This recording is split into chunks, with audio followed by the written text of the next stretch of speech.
اور جس مقصد کے ساتھ یہ جڑے ہوئے ہیں، یہ انکساری ان کے قد کا اظہار ہے. اور میں ان کا شکریہ ادا کروں گا کہ اس موقع پہ بھی آپ نے ایم کیو ایم کو اس مصروفیات میں یاد رکھا. اور آپ کو پتہ ہے کہ ایم کیو ایم اس وقت پاکستان جس مرحلے میں اور جس طرح سے پاکستان کی پرواز شروع ہوئی ہے، جس شہر کی نمائندگی اس کے پاس ہے اور جس قوم کی نمائندگی اس کے پاس ہے، ہم اور پاکستان لازم و ملزوم ہے. اور انشاءاللہ ہم پورے پاکستان کے ساتھ مل کر پاکستان کی جمہوریت کو، اور ایک ایسے وقت میں جب افواج پاکستان نے پاکستان کی عزت اور احترام اور پاکستان کی جمہوریت کے استحکام کے لیے جو رول ادا کیا ہے، اس پورے میں ہم کسی طرح بھی محسن نقوی بھائی کا جو کردار ہے اور ان کا جو رویہ ہے اس کو اگنور نہیں کر سکتے. میں بہت بہت شکریہ ادا کروں گا. آپ اس موقع پہ آپ نے ہمیں یاد رکھا اور یہاں آئے. اور گورنر سندھ جو کہ ہمارے وفاق کے نمائندے ہیں اس شہر میں سمجھتا ہوں کہ وہ جس طرح رول ادا کر رہے ہیں وہ بھی تمام پاکستان کے دوسرے گورنرز کے لیے بڑا مثالی ہے. بہت بہت شکریہ آپ سب کا. بہت شکریہ. تھینک یو جی. وفاقی وزیر داخلہ گورنر سندھ اور خالد مقبول صدیقی کے ہمراہ میڈیا سے گفتگو کر رہے تھے. گورنر سندھ نے کہا کہ وزیر داخلہ محسن نقوی بہترین کام کر رہے ہیں. محسن نقوی امن و امان کے لیے دن رات کوشاں ہیں. گورنر سندھ کامران ٹیسوری اور وفاقی وزیر داخلہ محسن نقوی نے میڈیا سے گفتگو کی اور محسن نقوی نے کہا کہ اس وقت ایک ہی ٹاسک ہے کہ ہم مل کر بھنور سے نکلیں. ملے ہیں اور دوسری جانب آج آپ کراچی میں گھومتے بھی رہے ہیں. کراچی کا حال بھی آپ نے دیکھا ہوگا.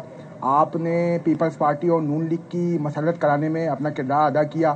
جو اس وقت صوبے کے اندر پی آئی ڈی سی ایل کے تحت کام ہونے ہیں وہ رکے ہوئے ہیں. کیا آپ پیپلز پارٹی سے اس حوالے سے بھی بات کریں گے کہ ان کو ہونے دیا جائے اور کام شروع ہو تاکہ کراچی کے لوگ بھی جو سفر کر رہے ہیں وہ نہ کر سکیں؟ پہلی بات کہ میری مفتی منیب صاحب کے ساتھ آج بڑی تفصیل کے ساتھ ملاقات ہوئی اور اس کے بعد باقی دینی رہنماؤں کے ساتھ بھی. اور پرابلم یہ ہے کہ سوشل میڈیا پہ ایسی پرسیپشن بنائی جا رہی تھی جیسے کہ کسی ایک مخصوص سیکٹ کے خلاف فیڈرل گورنمنٹ کارروائی کر رہی ہے اور کسی ایک سیکٹ کے خلاف اتنا ایکشن لیا جا رہا ہے جو کہ حقیقت میں بالکل غلط ہے. ہاں، جو کوئی جتھا ویپنز کے ساتھ کہیں پہ بھی ہوگا، چاہے وہ کسی بھی صوبے میں ہو، ان کے اوپر ضرور ایکشن ہوگا اور اس میں میرے خیال ہے کسی قسم کی کسی کو کوئی غلط فہمی نہیں ہونی چاہیے. لیکن ادروائز ہم تمام اپنے علماء کرام کا احترام کرتے ہیں اور آپ سب کو پتہ ہے کہ پاکستان اسلام کے نام پہ بنا ہوا ہے اور ہم ان کو سب کو سپورٹ کرتے ہیں اور انشاءاللہ کرتے رہیں گے. ہاں، جو ویپن کے ساتھ آئے گا اس کو کسی صورت بھی ہم اجازت نہیں دیں گے کہ وہ آپریٹ کر سکیں.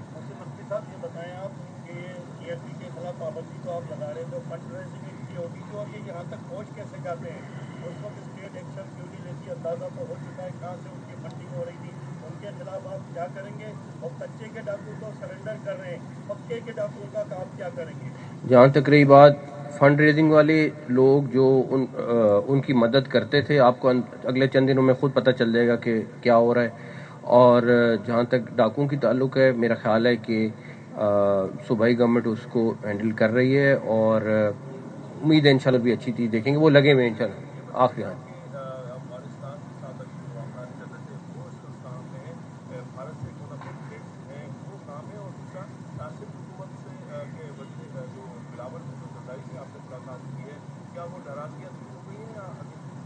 نہیں، میری ان کے ساتھ میٹنگ چلتی رہتی ہے، کوئی مسئلہ نہیں ہے. اور جہاں تک دوسری بات رہی افغانستان والی، وہ آپ کے سامنے ہے کہ سیز فائر ہو چکا ہے اور اگر دوبارہ سے کوئی ایسی وائلیشن ان کی طرف سے ہوئی تو ان کو پتہ ہے کہ پاکستان کا کیا جواب ہوگا. تھینک یو، بہت شکریہ. بھارتی حمایت یافتہ فتنہ ہندوستان اور فتنہ خوارج عوام مخالف پروپیگنڈا کر رہے ہیں، بلوچستان میں تشدد کو ہوا دے رہے ہیں. Army chief field marshal Syed Asim Munir کہتے ہیں دہشت گرد پراکسیوں کو ختم کرنے کے لیے تمام ضروری اقدامات کیے جائیں گے. جنرل ہیڈ کوارٹرز راولپنڈی میں نیشنل ورکشاپ بلوچستان کے شرکاء سے اظہار خیال میں آرمی چیف نے کہا خطے میں امن کے خواہاں ہیں، عوام کے جان و مال، سلامتی اور ملکی سالمیت کی بالواسطہ یا بلا واسطہ خلاف ورزی کا سخت اور فیصلہ کن جواب دیا جائے گا. آرمی چیف نے وفاقی اور صوبائی حکومتوں کے ترقیاتی اقدامات پر بھی روشنی ڈالی.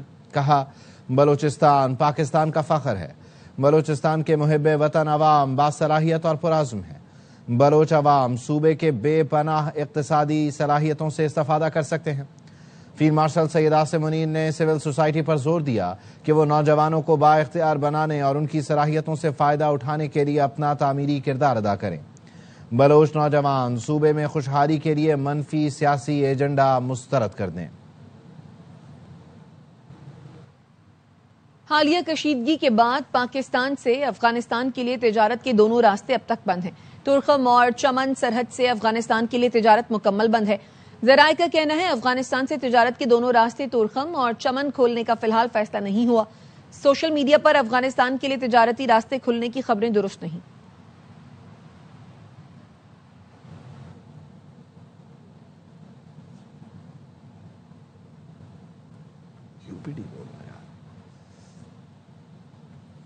وفاقی حکومت کی ذمہ داری ہے خیبر پختونخوا کو بہترین گاڑیاں فراہم کرے۔ جو گاڑیاں دی گئیں وہ پولیس کی استعداد بڑھانے کے لیے موزوں نہیں تھیں۔ Chairman P T I barrister Gohar کی صحافیوں سے گفتگو، کہا افغانستان سے کوئی بھی خطرہ ہوا تو ہم پاکستان کے ساتھ ہیں۔ حکومت کی ذمہ داری ہے وفاقی حکومت کی کہ وہ بہترین گاڑیاں ان کو پرووائڈ کرے اور ان کی استعداد بڑھانے میں صوبائی حکومت کا ہیلپ کرے۔ ان کی جو ریکوائرمنٹ ہے یا پولیس کی جو استعداد بڑھانے کے لیے یہ اس کی کیپیبلٹی وہ نہیں تھی، اس لیے انہوں نے یہ فیصلہ کیا کہ ہم اس کو واپس کریں گے۔ وہ لوگ جو یہاں 30-40 سال رہے، ہم چاہتے ہیں وہ واپس بھی جائے تو عزت کے ساتھ جائے۔ افغانستان کی طرف سے اگر کوئی خطرہ ہو تو پھر بھی ہم پاکستان کے ساتھ ہیں، پاکستانی ہم ہیں۔ انہیں ہری پور پہ خان صاحب نے اجازت دی تھی کہ اس الیکشن پہ ہم بھرپور حصہ لیں گے۔ عمر ایوب خان صاحب کی مسج، ان کے نامینیشن پیپر سبمٹ ہوئے ہیں۔ ہم نے محمود خان اچکزئی صاحب کو نیشنل اسمبلی میں اپنا اپوزیشن لیڈر نامزد کیا ہوا ہے۔ 74 MNA نے اس پہ دستخط کر لیے۔ آپ جنگ نہیں لڑ رہے، جھک مار رہے ہیں۔ وزیر اعلیٰ بدلنے سے جنگ نہیں رکے گی۔ وزیر مملکت برائے داخلہ طلال چودھری کی پختونخوا حکومت پر چڑھائی۔ وزیر اعلیٰ کے پی کو سہیل بزدار قرار دے دیا۔ کہاں سہیل بزدار کو سوچے سمجھے منصوبے کے تحت لایا گیا تاکہ وہ بانی کو خوش کرنے کے لیے ڈرامے کرے۔ اگر انہیں وفاق کی بھیجی گاڑیاں پسند نہیں تھیں تو اپنی بلٹ پروف گاڑیاں دے دیتے۔ کہ سی ایم نے کہا کہ یہ گاڑیاں ناکارہ ہیں، اگر آپ کو یہ بلٹ پروف پسند نہیں آئی تھی تو وزیر اعلیٰ اپنی بلٹ پروف وہ دے دیتے نا۔ دہشت گردوں کے خلاف آپ لڑنا ہی نہیں چاہتے، اس لیے نہیں لڑ رہے کہ اس سے ریاست بلیک میل کیا جا سکتا ہے۔ آپ تو جنگ نہیں لڑ رہے، آپ جھگ مار رہے ہیں۔ وزیر اعلیٰ بدلنے سے یہ جنگ نہیں رکے گی۔ وزیر اعلیٰ بدلتے تم تھک جاؤ گے، ایکشن ہوتا ہوا رکتا نظر نہیں آئے گا۔ یہ سہیل بزدار لگایا گیا ہے، ایسا کم عقل بندہ لگایا جائے بانی کو خوش کرنے کے لیے ڈرامے کرے۔ سندھ حکومت نے کچے کے ڈاکوؤں کے لیے سرنڈر پالیسی جاری کر دی۔ ہتھیار ڈالنے والے ڈاکوؤں کو مقدمات کا سامنا کرنا ہوگا۔ سرنڈر کرنے والوں کے اہل خانہ کو ہراساں نہیں کیا جائے گا۔ کل شکارپور میں خصوصی تقریب ہوگی جس میں 50 ڈاکو سرنڈر کریں گے۔ ہتھیار ڈالو، رجسٹریشن کرواؤ، سندھ سرکار سے امداد پاؤ۔ کچے کے ڈاکوؤں کے لیے سرنڈر پالیسی سندھ کابینہ سے منظور ہو گئی۔ سرنڈر پالیسی کے مطابق ہتھیار ڈالنے والوں کو کلین چٹ نہیں ملے گی۔ قانون کے مطابق کارروائی کا سامنا کرنا پڑے گا۔ ہتھیار محفوظ مقامات پر جمع کرائے جا سکیں گے۔ بدلے میں سندھ حکومت ڈاکوؤں کے گھر والوں کے روزگار اور جائیداد کا تحفظ کرے گی۔ ڈاکوؤں کے لیے بایو میٹرک تصدیق کرانا لازمی ہوگا۔ شناختی کارڈ نہ رکھنے والوں کو نیا شناختی کارڈ ملے گا۔ اس کے بعد ڈاکوؤں کو بے نظیر انکم سپورٹ پروگرام اور ہاری کارڈ سے مالی مدد بھی مل سکے گی۔ پالیسی پر عمل درآمد کی نگرانی کے لیے کمیٹیاں بھی فعال کر دی گئی ہیں۔ ایشیا کپ ٹرافی کا معاملہ بھارتی بورڈ ٹرافی کے لیے گڑ گڑانے لگا۔ BCCI کے خط پر ایشین کرکٹ کونسل کا جواب، ٹرافی چاہیے تو کپتان یا کھلاڑی کے ساتھ دبئی آنا پڑے گا۔ ایشیا کپ کی ٹرافی محسن نقوی کے ہاتھ سے تقریب میں بھارت کے حوالے کی جائے گی۔ تقریب 10 نومبر کو دبئی میں منعقد ہوگی۔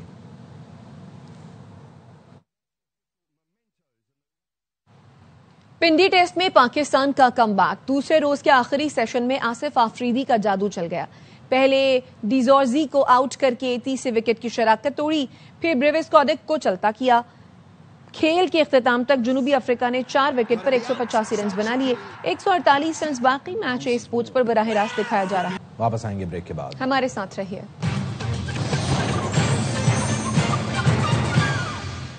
Welcome back.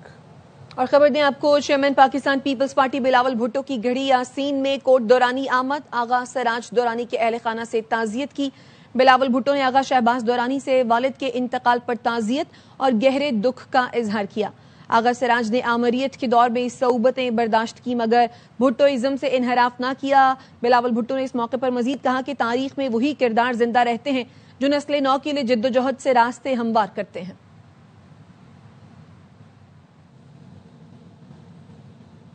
خیرپور کے معروف تاجر بشیر آرائیں کے بیٹے کے گھر سے بیٹے نوید آرائیں، ان کی بیوی اقصیٰ اور 4 بچوں کی لاشیں ملی ہیں. تمام افراد کو گولیاں لگی ہیں. مزید بتا رہے ہیں نوید کھوڑو. آج خیرپور میں ایک افسوسناک واقعہ پیش آیا ہے جس میں 6 افراد ایک ہی گھر کے جاں بحق ہو گئے ہیں. گھر میں ایک خاتون، اس کا شوہر، 3 جو ہے بیٹے اور ایک جو بچی ہے اس کی لاش برآمد ہوئی ہے. اس وقت ہم سول ہاسپٹل خیرپور میں موجود ہیں. اہل محلہ ہیں، ان کا بھی یہ کہنا ہے کہ خاتون ہے ان کی جو دماغی حالت وہ صحیح نہیں تھی. انہوں نے جو ہے فائر کر کے اپنے بچے، اپنے شوہر اور آخر میں خود کو جو ہے اس نے گولی مار کر قتل کر دیا ہے. کہ یہ کوئی نتیجہ خون بات نہیں ہے، مگر ابھی تک جو ہے پولیس کی جانب سے SSP خیرپور جو ہے حسن سردار نیازی کا کہنا ہے کہ ابھی ہم تفتیش کر رہے ہیں اور پوسٹ مارٹم کے بعد اور جو مختلف جو پہلو سے ہم اس واقعے کو دیکھیں گے اس کے بعد ہی پولیس کی رپورٹ ہم ظاہر کریں گے. سول ہاسپٹل میں جو لاشوں کی وہ ضروری کارروائی کے لیے پہنچایا گیا ہے، ان کا پوسٹ مارٹم وہ جاری ہے. جی، خیرپور کے گھر سے 6 لاشیں ملنے کا واقعہ، پولیس حکام کا کہنا ہے واقعے کی پوری تفتیش کریں گے. جائے وقوع سے اسلحہ، گولیوں کے خول اور انگلیوں کے نشانات حاصل کر لیے ہیں. CCTV فوٹیج کی مدد بھی لیں گے. پوسٹ مارٹم کے بعد حتمی رپورٹ پیش کر سکیں گے. پستول مرنے والی خاتون کے ہاتھ سے ملا ہے. 6 لاشیں ملی ہیں اور بیوی، شوہر اور ان کے 4 بچے ہیں اور سب کو گولی لگی ہوئی ہے. تفتیش کر رہے ہیں. ویپن ہے، خالی پوکے ہیں، فنگر پرنٹس ہیں، جو بھی چیزیں ہیں ان سب کو اچھی طرح چیک کر کے اور پھر ہم کوئی اپنے فائنل رپورٹ دیں گے. ابھی پوسٹ مارٹم ہو رہا ہے. TV فوٹیجز ہے، وہ دروازے پہ CCTV لگا ہوا ہے، وہ ہمارا بندے لگے ہوئے ہیں، وہ نکالیں گے. جائے واردات پر ڈیڈ باڈیاں سیو کی اور وہاں سے ہر طرح کی ایویڈنس کلیکٹ کی ہے. کھول ملے ہیں، پسٹل ملا ہے. وہ خاتون کے ہاتھ میں تھا پسٹل؟ بالکل، وہ خاتون کے ہاتھ میں ہی پسٹل تھا. کراچی کے علاقے اورنگی ٹاؤن میں ٹینکر کی موٹر سائیکل کو ٹکر، 10 سال کا بچہ جاں بحق، ایک شخص شدید زخمی بتایا جا رہا ہے. تفصیل کیا ہے سلمان لودھی سے جانیں گے. سلمان بتائیے. دیکھیں، اورنگی ٹاؤن 1 نمبر کا علاقہ ہے. واٹر ٹینکر نے موٹر سائیکل سوار جو لوڈر رکشا چلا رہا تھا کچرا لے کے جانے والے لڑکے کو ہٹ کیا ہے. 10 سے 12 سالہ نوجوان انتقال کر گیا ہے. ایک شخص زخمی ہوا ہے.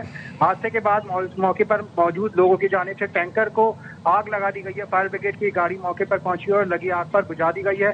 حادثے میں ایک شخص جو زخمی ہوا اسے تشویشناک حالت میں عباسی شہری اسپتال منتقل کیا گیا. پولیس کہتی ہے حادثے کے بعد ٹینکر ڈرائیور موقع سے فرار ہو گیا، جس کی گرفتاری کے لیے کوششیں کی جا رہی ہیں.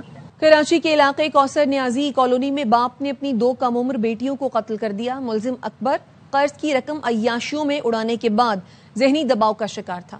پولیس نے ملزم کو گرفتار کر کے دوہرے قتل کا مقدمہ درج کر لیا. افضل خان کی رپورٹ. اور ناظم آباد کوثر نیازی کالونی میں باپ اپنی ہی بیٹیوں کا قاتل بن گیا. 10 سالہ زینب اور 11 سالہ عالیہ کو گلے پر چھری پھیر کر انتہائی بے دردی سے قتل کر دیا.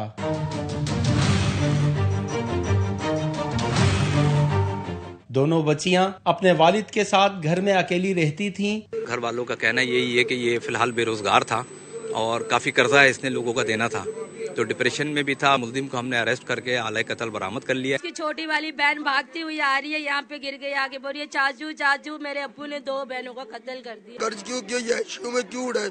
آپ کو نہیں پتا کہ کسی کی امانت دینی ہے واپس؟ جب سمجھاتا تھا میرے ساتھ جھگڑا ہوتا تھا. مرنے والی دونوں بچیاں اپنے 6 بہن بھائیوں میں سب سے چھوٹی تھیں، جن کی والدہ کا 4 برس قبل انتقال ہو چکا تھا. صفاق باپ کے ہاتھوں 2 کم عمر بیٹیوں کے قتل نے شہریوں کو غم و غصے میں مبتلا کر دیا ہے. ان کا مطالبہ ہے کہ قاتل باپ کو عبرتناک سزا دی جائے. کیمرہ مین ذیشان مرغوب کے ساتھ افضل خان، ARY نیوز، کراچی. وزیر اعلیٰ سندھ کراچی میں روڈ کٹنگ کے پیسوں کی انکوائری کرائے. اپوزیشن لیڈر علی خورشیدی کا مطالبہ. کہا ضلع وسطی کی سڑکوں اور محلوں کے حالات تباہ حال غزہ جیسے ہیں. جماعت اسلامی نے کراچی کا سودا کر کے بلدیاتی نظام مسلط کرایا.